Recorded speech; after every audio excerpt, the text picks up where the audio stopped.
Magandang hapon ho. Matagal ho ako hindi nakapag-video. Siguro may 2 linggo ho. Busy ho sa trabaho. Pero ngayon sasamantalahin ko na ho. Dahil nasa isang hotel ako at maaga kaming tumigil sa pagtatrabaho dahil umuulan ho. From the book True Life in God. June 1st, 1987. Vasolov, both my hands have wounds. Both my feet have wounds. My side is open, wide open, showing my heart. They are crucifying me. Lord, they are damaging my church. Lord, it is so very bad. It is evil has blinded them. Love is missing among them. They are not sincere. They have destroyed my word. They have lamed even my body.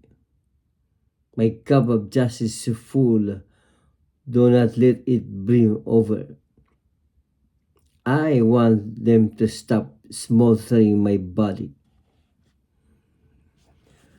Jesus, I am love. I want them to stop throwing venomous arrows at each other. Harmony among them will restore other part of the damage. Truthfulness will unmask evil. Why all these ceremonies when in truth they have nothing to offer me? I need purity, love, fidelity, humbleness, holiness. Seek in me all that I desire, and I will give it to you. Seek my interest and not yours. Glorify me, honor me. Words are not enough. Deeds of love and of cooperation will revive my body. Brothers, love one another. Beloved, how much will I have to restore? Come, daughter, rest in me, peace upon you. This is all about loving each other. Stop throwing venomous words. Or maybe I will say too much bullying. Nauuso naman ho yan.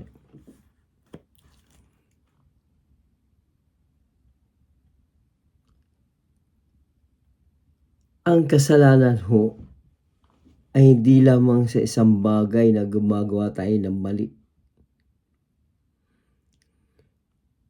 Isa sa nagiging dahilan ng ating pagkakasala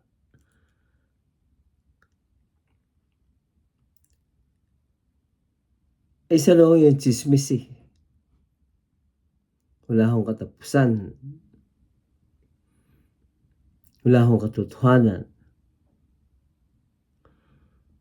Maaari ka namang magsalita o sarilinin mo na lang para hindi mo masaktan ang inyong kapwa. Yun ang sinasabi dito ng Panginoon Diyos eh. I want them to stop throwing venomous arrows at each other. Harmony among them will restore part of the damage. Truthfulness will unmask evil.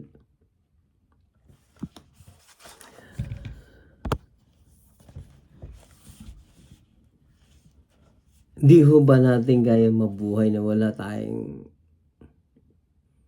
aawayin, wala tayong gagawa ng tsismis, wala tayong bibiruin o aasarin? Yun ang nagiging dahilan ng away. Kaya tayo nagkakasala. Siyempre magagalit yung ginawan mo ng hindi maganda. Pag lagi-lagi na lang, yung isang tao ay winawalang hiya mo, pinagsasalita mo hindi maganda, sinisigawan mo. Parang aso na yan, wala na yung pupuntahan kundi mga agat eh. Aso natatandaan ka eh.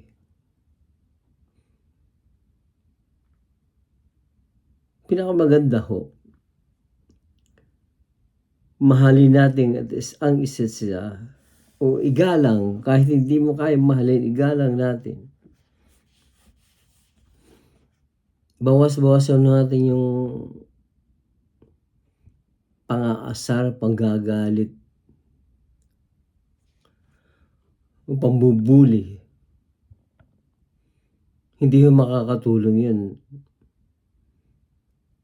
Yung inasar natin, yung binuli natin, magtatayo ng galit yun eh. Nauwi sa hindi maganda. Gaganti yun siyempre, hindi ba? Ngayon, kung yung taong yun ay nakakaalala ng may Diyos, sasabihin na ipagpapadyos na nga lang ang ugali ng taong yun. Hanggang doon lang naman yun eh. May karma din yun dadating sa kanya. Hindi naman natutulog ang Diyos eh. May nakikinig sa atin. May nagbabantay sa atin. Siya na yung ang banal na Espiritu Santo. Ang anghel natin magbarantay. Yung guardian angel natin.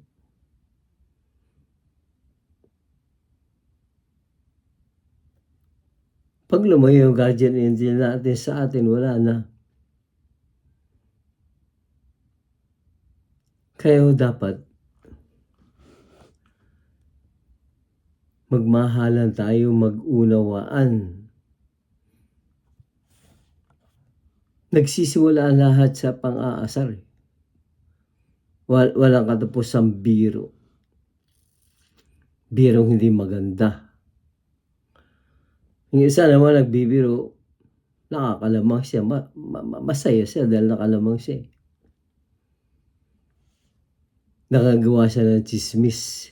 Yun isa nasabing, stop throwing venomous arrows at each other. Hindi ba tayo maaari mabuhay ng magkakaibigan na lang o alisin natin sa ating puso isipan ng pang-aasar?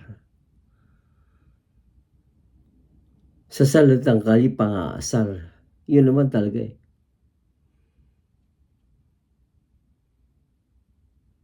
Dahil pag hindi, ang iba sa atin, pag hindi nakapang-asar, hindi nakapanukso, parang hindi sila masaya.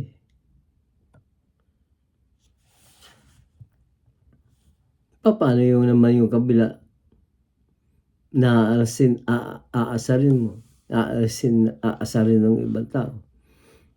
Magtatanim ng galit yun, magagalit yun. Sa araw-araw mo aasarin yung taong yun. Dahil natutuwa ka. Abot langit ang galit yun hanggang sa makaisip na hindi maganda.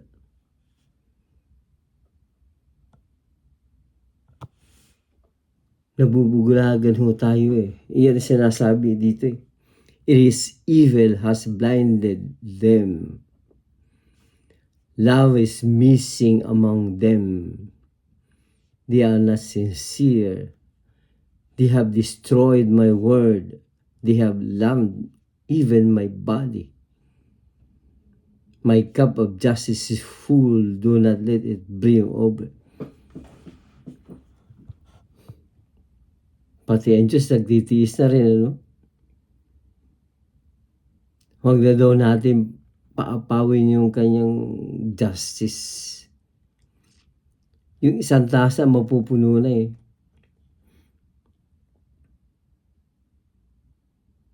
Kaya sinasabi niya, doon sa mga nakaraan kong ginawa ng video, magsimba, magpisal, magdasal, magrosaryo hanggat maaari.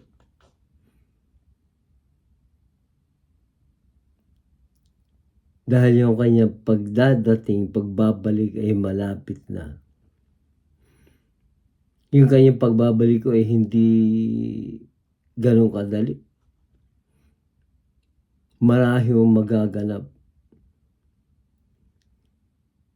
Kaya meron akong mensahe dito na nabasa. Few are the remnants that are left. Ibig sabihin kukunti lang ang matitira sa atin bago sa bumalik.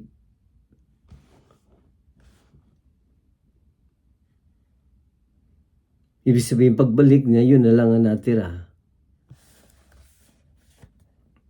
Yun ang kanya dadalhin sa kanyang the second heaven.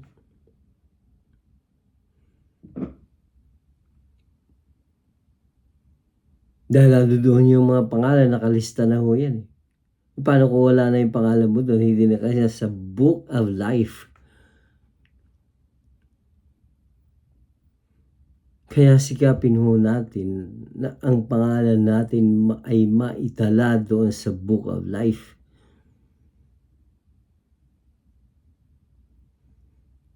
Dahil kung yan pangalan natin doon nakatala doon sa libro, sa book of life, bubuhayin daw uli ang katawan na yan na doon nakabaon sa lupa at pagsasamayan ng iyong kaluluwa at mabubuhay na muli sa pangalawang buhay. So yung mga matitindi talaga ang kasalanan. Yung wala ho sa listahan ng book of life ang kanyang pangalan. Mananatili na ho siya ang kanyang kaluluwa doon sa dark dominion. Impyerno ho yun.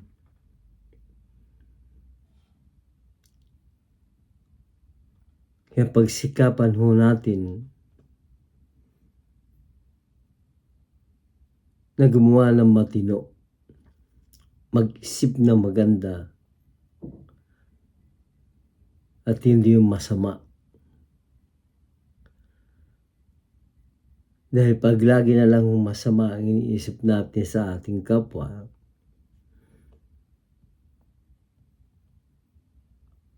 baka mawala yung pangalan ninyo sa book of life. Nasa Biblia ho yan eh. Yung book of life eh. Totoo yan.